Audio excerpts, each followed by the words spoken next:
interrupted debate on the second reading of the Social Security Clothing Allowances for Orphans and Unsupported Children Amendment Bill.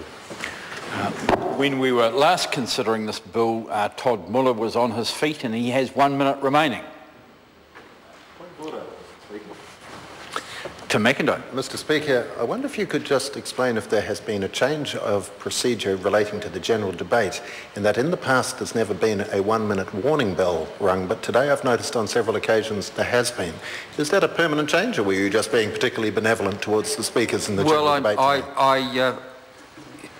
It was a deliberate thing, as I have done during the general debate when I've been in the chair in the past, and I think generally members have felt that it's useful having a warning, and some people have greeted it, as the member did, with some relief. I wasn't complaining, I just wanted to be clear so that I can advise our members. Well, you'll probably have inconsistent treatment depending on who's in the chair. Fair enough. Sue Moroney. Mr. Speaker, it is a pleasure to rise and speak to the second reading of the Social Security Clothing Allowances for Orphans and Unsupported Children Amendment Bill. At the outset, Mr. Speaker, can I congratulate the MP Tracy Martin, who has brought this issue before our Parliament. She is genuine in her concern towards children who are unsupported, who are being taken care of by family members, and their equality with other children who are in similar situations.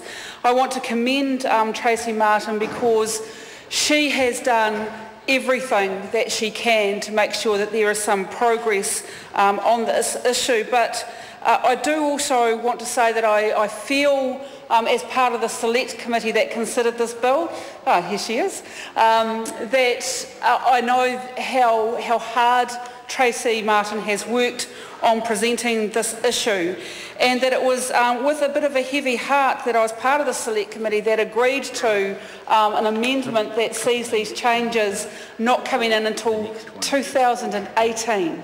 And I think it's important that people listening to this debate understand the background to that, Mr. Speaker, because that is not of the members' choosing.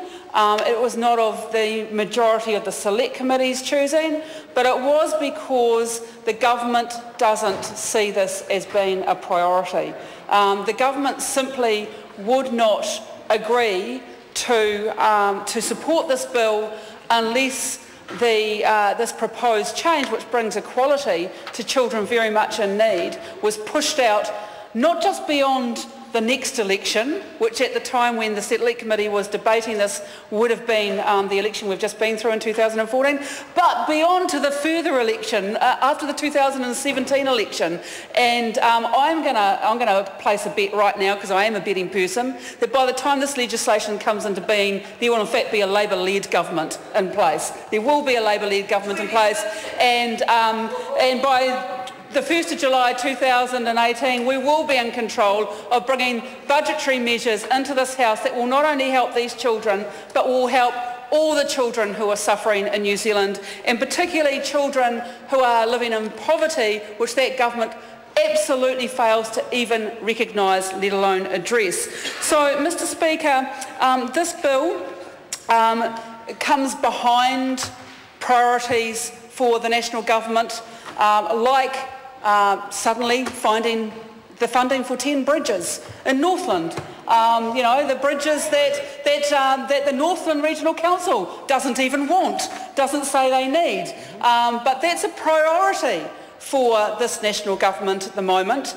And these unsupported children, these children who are being brought up by and large, often by their grandparents and by other family members, do not deserve to have equality when it comes to the financial support that they will have as they are growing up, because that government opposite would rather build bridges in Northland. They would rather have put their energy into trying to sort out the Sky City debacle. They would rather actually be focused on, well, that's right, give money to Rio Tinto. That's a priority.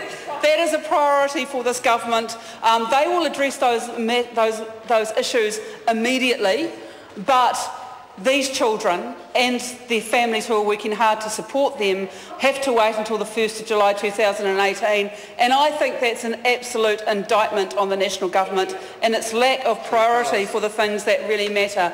Because I just want to remind people, this is an interrupted debate, so I remind people who we're talking about here.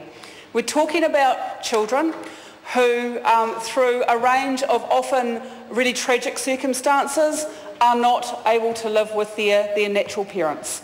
That may be because their natural parents have died. It may be because, and certainly in one of the submissions that we heard before our select committee, because the father of these children had murdered their mother. And so the father was incarcerated and the mother was no longer with them. And so these are terribly, terribly tragic situations in which the grandparents had absolutely been there for their grandchildren. They had stepped in at a time of huge grief to themselves and started raising children who were at primary school and teenagers, even though they were grandparents, and suddenly finding themselves in that position. So these are often tragic situations. These are often children whose grandparents have determined or have worked with the rest of the family to say that they are the best people to be caring for those children, and yet the state support that they get for doing so is less than what people who have no relationship with those children but take them on, foster carers, what they get. So an example of that is that a foster carer can apply for a quarterly clothing allowance. They can apply for an allowance for Christmas and birthday presents. They can have their health and education costs met depending on the child's care plan. And the carer may also be able to provide financial assistance towards recreational items. And all of these matters should be extended to unsupported children as well, as we call them.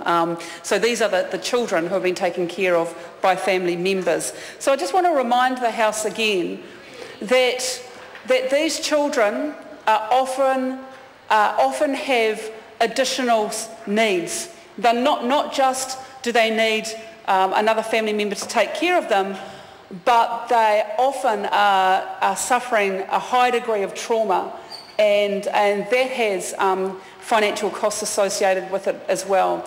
We had several heartbreaking submissions on this bill before Select Committee, one of which I just described before, but all of them had one theme, and that was the relatives and now the primary carers of these children coming to say to our Select Committee how much grief it caused them to see that they couldn't provide. They felt they couldn't provide as much for these children in their time of need.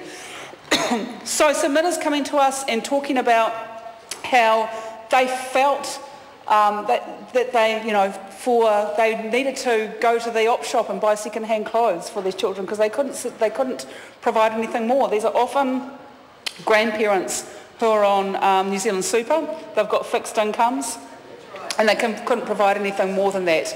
And the one thing they wanted to be able to do was have their grandchildren to be able to hold their heads up high amongst their peers and to be able to be treated just like anyone else.